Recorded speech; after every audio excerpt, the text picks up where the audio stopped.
大人，不好了！什么事？有人提出要夜审3位疑犯。谁？是我。在下顺天府第一讼师陆世杰，受唐门委托，这是上诉文书。依据《大明问刑断议卷》第28纪29条、16条，我要状告大理寺在证据不足的情况下，逮捕无辜百姓唐喜、渊然、乌千古3人。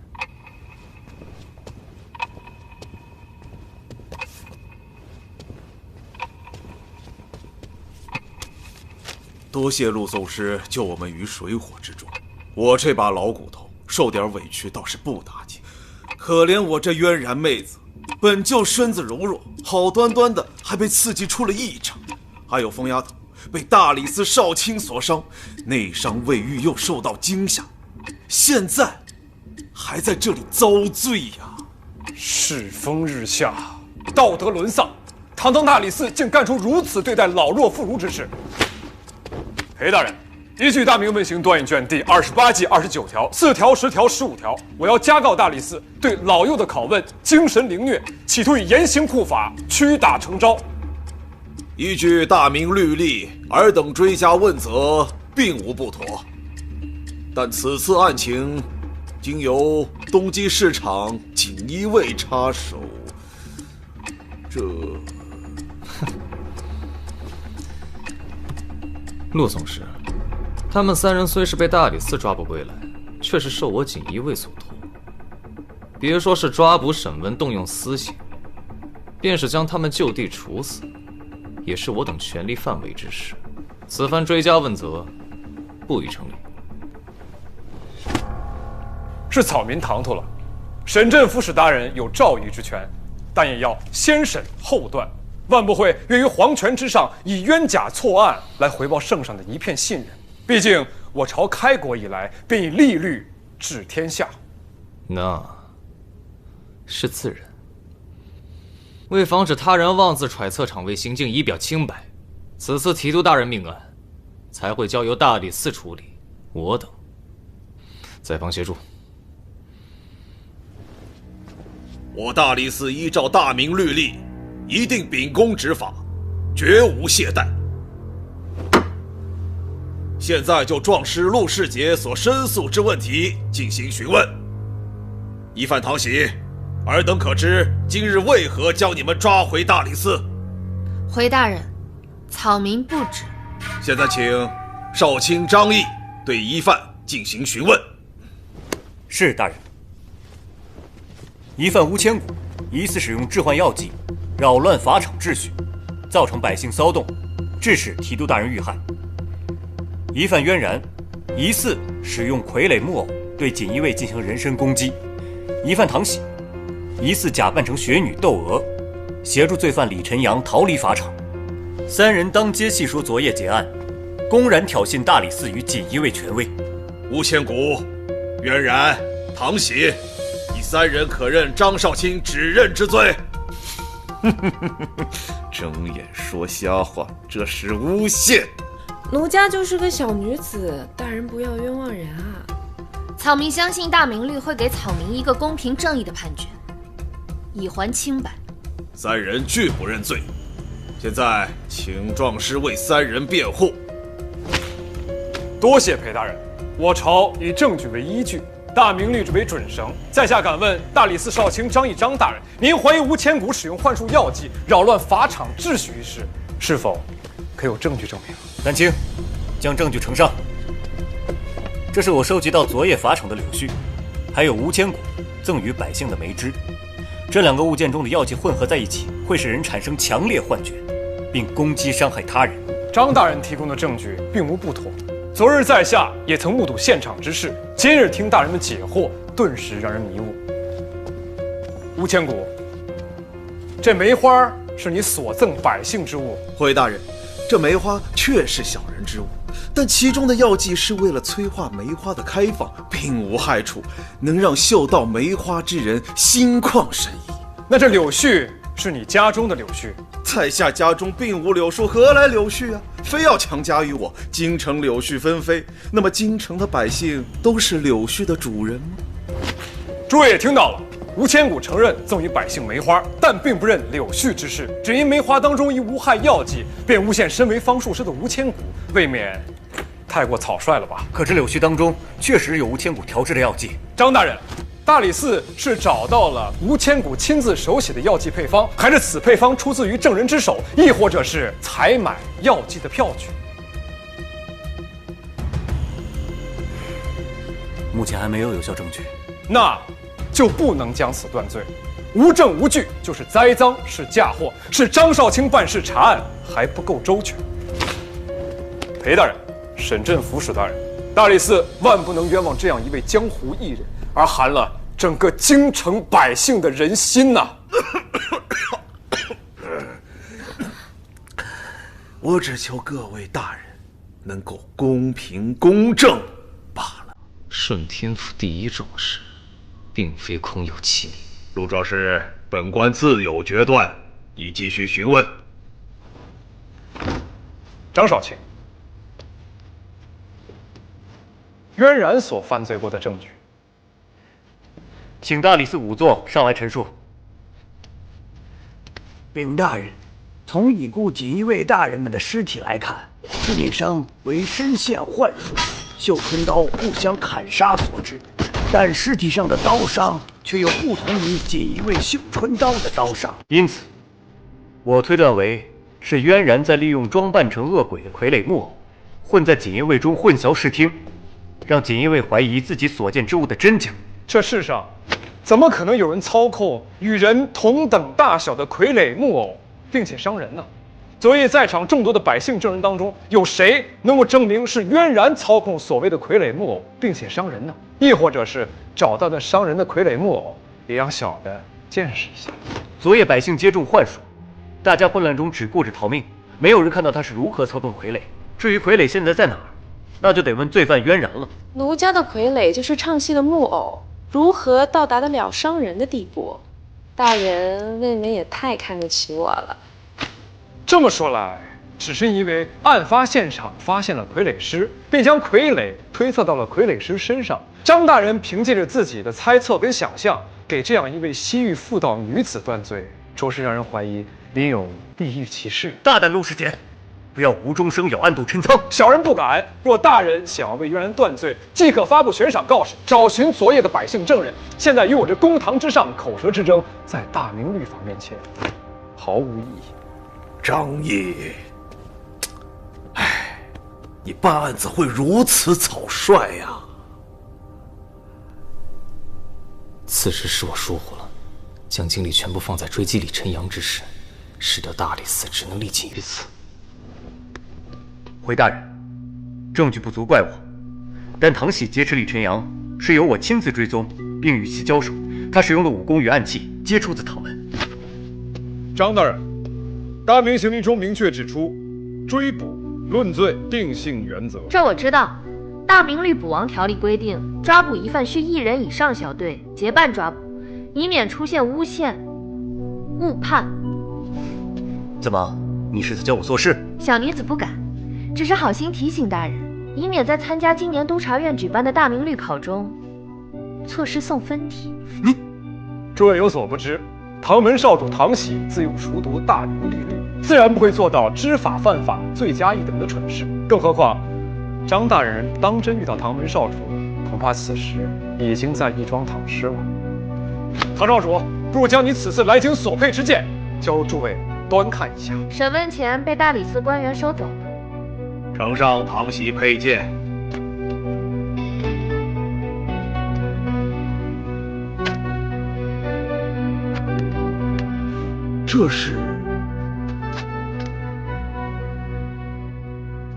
这是明太祖亲赐我先祖的尚方宝剑。若昨夜我持此剑与张大人交手，绝不会手下留情，能先斩后奏的可不止场内。不过这尚方宝剑又不能证明我的清白，我不过是小小的炫耀一下。我府中还有3块丹书铁卷，实在太重，不然也一并带来。今日疑犯个个有备而来，实在是小瞧唐门少主的本事。唐门助太祖完成大业，100年来不求功名利禄，却广结善缘。张掖，此次参与李晨阳案子，莫不是另有企图？破案之事虽刻不容缓，但你心浮气躁，却适得其反。自罚30大板，以儆效尤。念你重案在身，将为10大板。大人教诲，属下铭记在心。本官大理寺卿裴元东宣判：吴千古、唐喜、渊然无罪释放，但你3人仍有部分嫌疑尚未排除，京城封城3日期内不得擅自离开。为证清白，自然听从大人安排。退堂。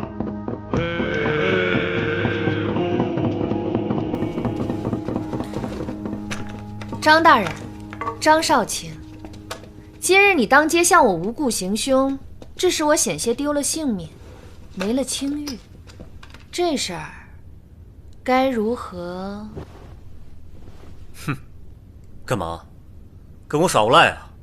你明明武功这么高强，你为什么不还手？我若还手，岂不是要背一个伤害朝廷4品命官的重罪，被你们扣在大理寺？还是说再请陆颂师为我们走趟流程？那你想干嘛？干嘛？面纱钱和疗伤钱。你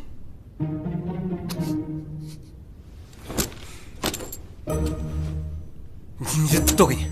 我们走。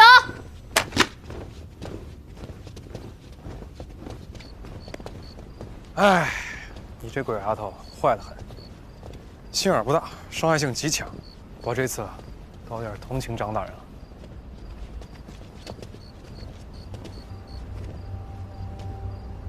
行了，我算看出来了，各位啊，都是身怀绝技、走惯流程的江湖人。大理寺这一遭，我还是头一次上花轿。陆先生乃睿智之人，并不讲明真相，却有指引他人到另一番真相的本事。只是，这张大人，看你的眼神似乎不太友善。唐喜带着尚方宝剑入京绝不简单，万不可放他们3人离开京城。14人。案发当夜，我见到过陆师姐，我当时以为她只是闲人过来凑热闹，现在看来，陆师姐在这个案子中也起到了关键作用。每个人都有，每个人都有，每个人都有，每个人都有，都有。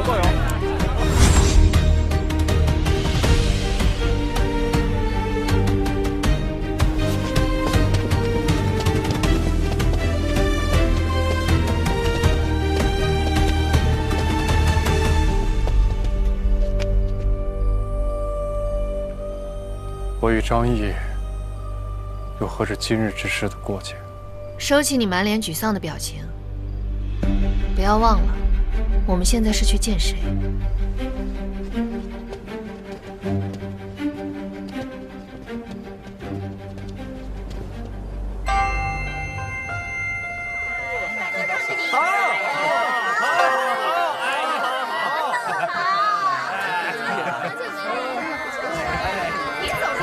这里便是冠绝京师的花满楼，虽然是烟花色海之地，却有一份似真似幻的风流光景。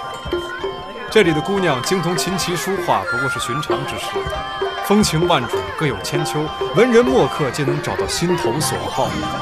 怜惜起来，反倒怕自己多情，连累了你。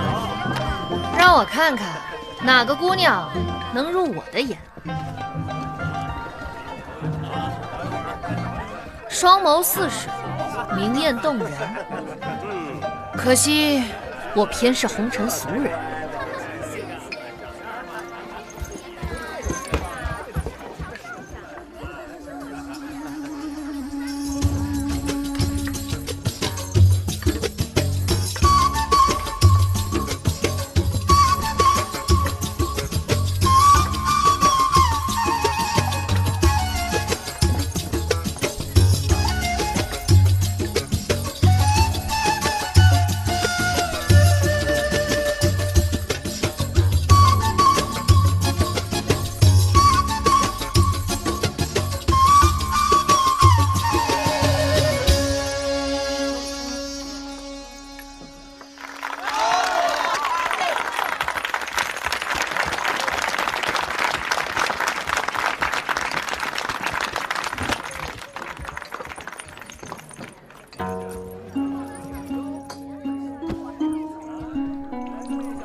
真乃人间艳娘子。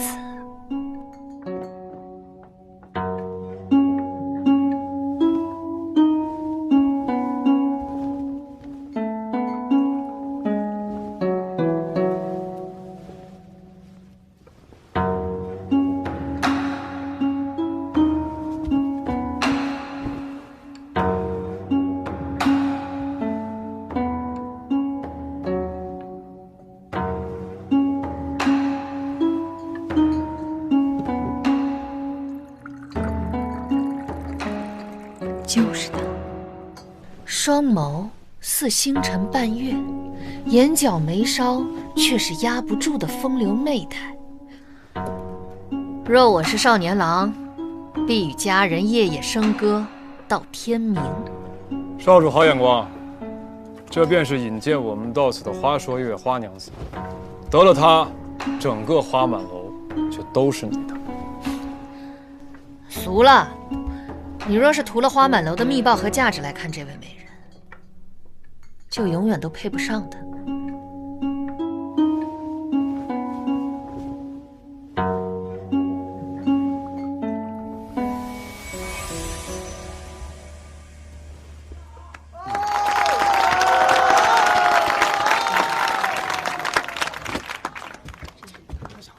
花娘子不爱金银珠宝，古典藏书也不喜。绫罗绸缎如子嗣，我知你最爱这玲珑寒梅，特意让那御花园的工匠培育出的春梅，只要你想要的，我都能办得到。四月飘雪，梅花绽放，终究是被俗人污浊的死物，没了生气。这梅花开在花娘子的眉间，才鲜活，满园春色。我啊，倒是一直有一个想要的东西，只要能博佳人一笑，上天入地，未尝不可。哦，那我要飞鸟入海，海鱼穿云，梦入神机知天命。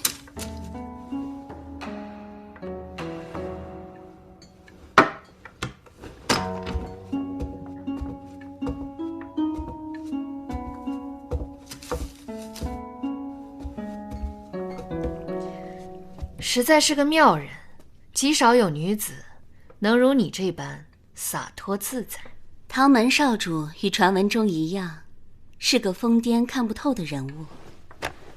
你们的雇主已等候多时了，请随我来吧。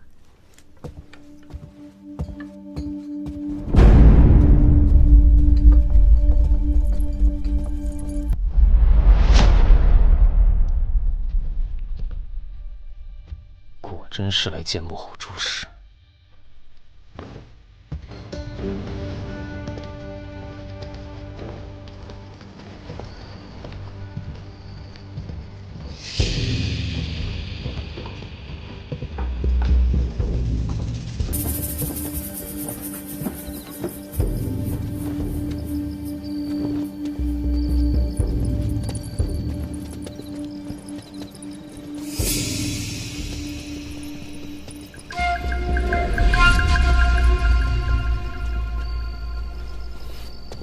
分明是江湖中人，却能把东厂与锦衣卫玩弄于股掌之中，本事确实了得。在下唐喜。5千古。渊然。陆世杰，拜见西极市场厂工大人。哎，又不是在宫里，无需那些繁琐礼仪，这样你们也自在。多谢王大人照顾，我们就不客气了。唐门少主聪慧，但是过人。听朔月所讲，此次劫持李晨阳竟由你一手策划，着实给了我不少惊喜。不过是一些余兴的小节目，既能入厂工之眼，想必我们是通过您的考验了。倒也不谦虚。我要是谦虚，反倒是不真诚了。考验之事，是我想试试诸位的能力。如有冒犯之处，还望见谅。冒犯谈不上，是王迟。我们只是来拿属于自己的那份酬劳。请。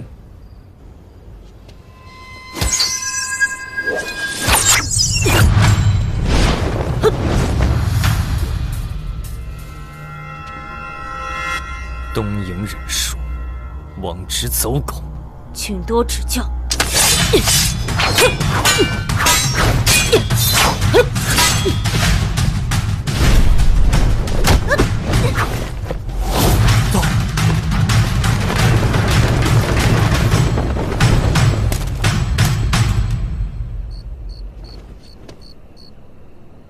你急于立功，我能理解，但是连跟踪这种蠢事你都能做得出来，你是多想证明自己有搞砸一切的能力？我已知晓结案的幕后主使，总比你这光有探案头脑，却只能傻笑办事的人强。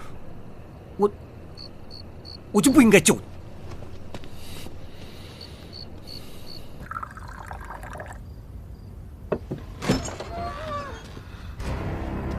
沈有之被张仪带走了，怕是东厂已经知晓您与此次结案有关。我就是让老东西们知道，最近是谁在敲打东厂，认清楚自己的身份和地位。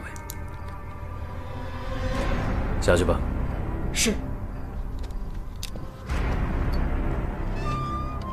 我想彻底铲除东厂在朝中的势力，故而需要诸位的协助。接下来要做的事，可不单单是善后李晨阳之事那么简单了。汪大人，抬举了。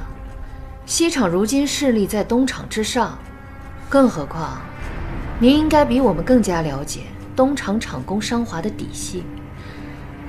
哪里需要，我们这些江湖人士小打小闹的协助。这会儿又谦虚了。东厂的势力在朝中盘根错节，想要铲除，并非易事。但若是皇上对东厂失望了，那就不同了。所以我需要找到东厂真正搜集密报的地方，得到所有对东厂不利的账簿与材料，而这些事情只能由你们去做。汪大人是想找一群即便是计划失败也不会暴露自己的替死鬼。大人算盘打得不错。这是件有趣的事，但需要您的全力配合。我们与您之间除去彼此利益的绑定，就只剩下您不会对我们杀人灭口的信任。唐门少主看得果然通透，我喜欢和聪明的人做事儿。您帮我更进一步靠近东厂厂工商华，才能打探出更新的消息。如果东厂真正的密报搜集地那么容易被找到，就不会让您如此费心了。简单，老东西最近有病抱恙，也该去见见。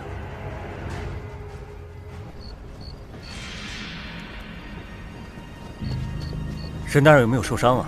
要不要先去大理寺处理一下啊？我的事不用你管，你还是先管好你自己吧。张大人，镇抚使大人就交给我们来安排，您早点回去歇歇吧。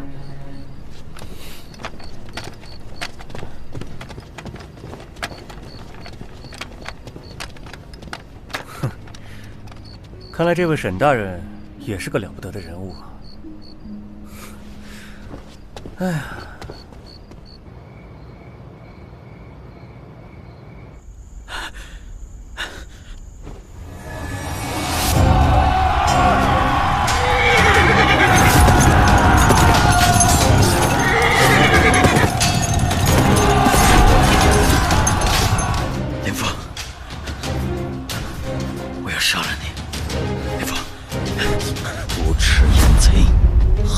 性命，夺我妻朔月之恨，无功待天。林峰，你梦魇了？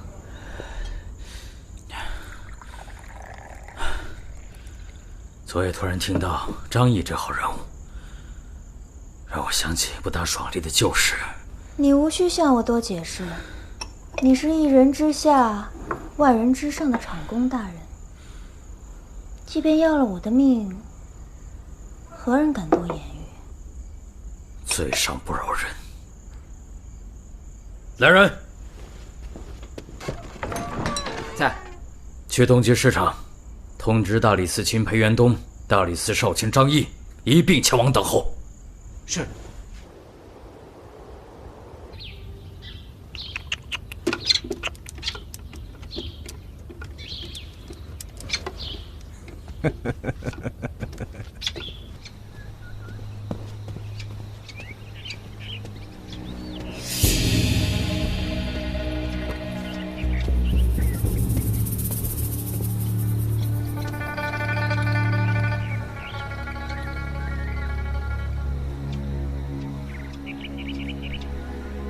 有志，什么事情让你险些乱了方寸？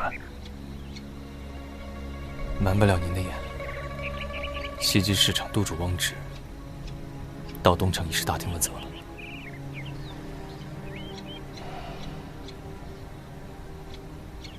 来人，更衣。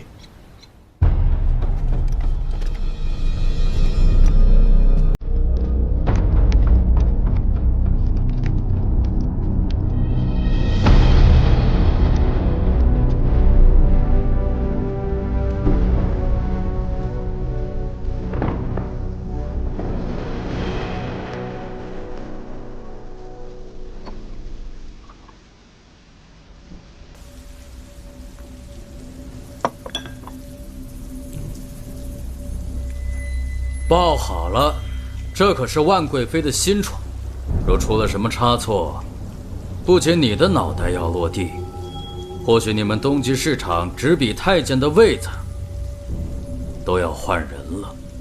汪长公，我执笔太监的位子换不换，是圣上的决断。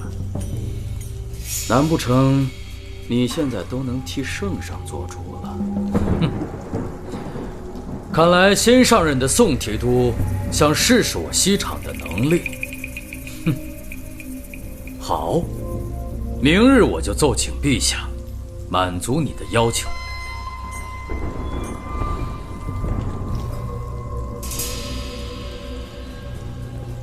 近日京城百姓是如何议论大理寺与东极市场查案之事？裴大人可曾听闻？下官略有耳闻。大理寺抓捕疑犯，最后却将疑犯无罪释放，让大理寺与东极市场沦为百姓茶余饭后的笑柄。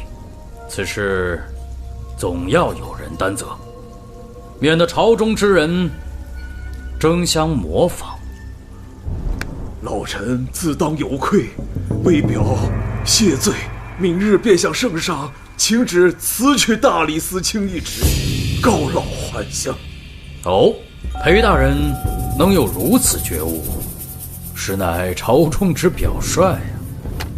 回汪长公大人，此事错不在裴大人，是在下探案心切，擅作主张，才造成大理寺与东极市场如今的局面。张毅，下官愿承担所有责任。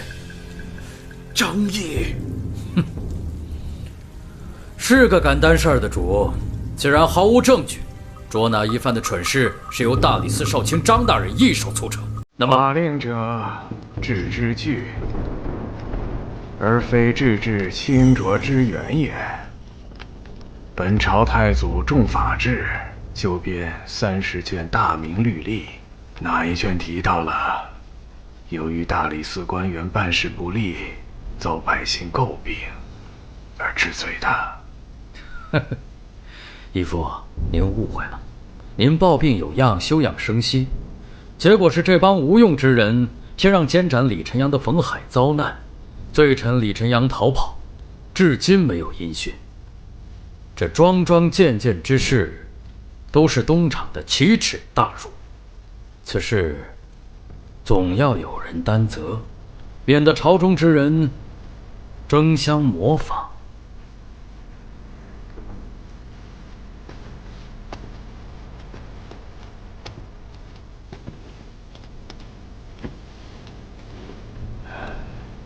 哎，你们都坐下吧。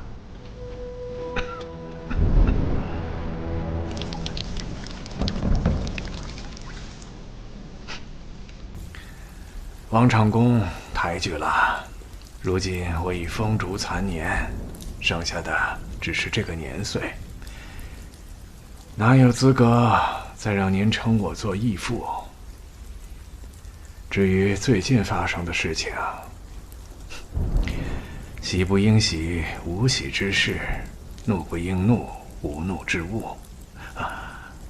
我也看透了，你也无需介怀。是义父介怀了。我身居西极市场场公，但却从来不敢忘怀被义父一手提拔栽培的恩情，总想让您处处顺心如意，安心颐养天年呢。时以虚之，虚以实之。你我以诚相待，诚之以信。至于王长公看重我修身养志之事，那就不应以小节伤大节。为我谋利，不如谋安。我现在所求甚少。王长公，这大清早，你以西厂的名义来东厂兴师问罪，哪层哪面视厂公为义父孝敬了？孝敬，自然不以言表。把我为义父准备的礼物呈上来。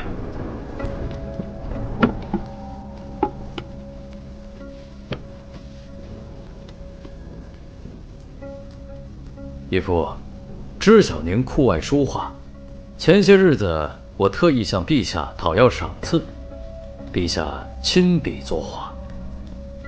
宋朝名相王安石的江上，今日孝敬给您。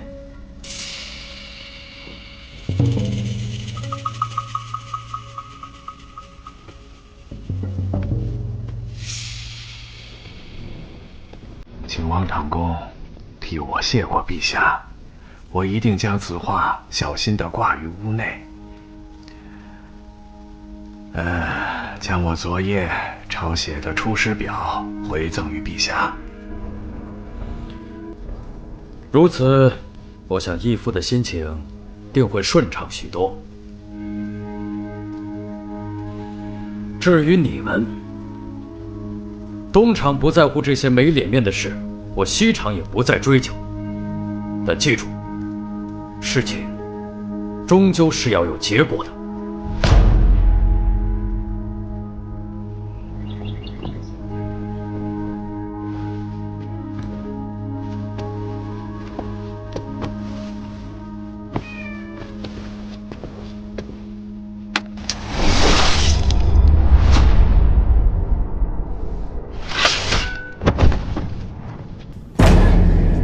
没用的东西，连只猫都照顾不好，怎么能照顾好我的义父？小喜子，小的在。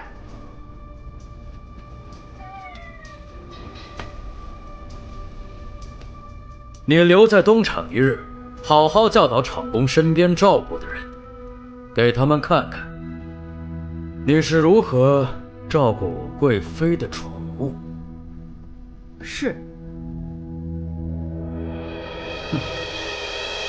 汪督主，陛下与贵妃娘娘大喜，召您速速入宫。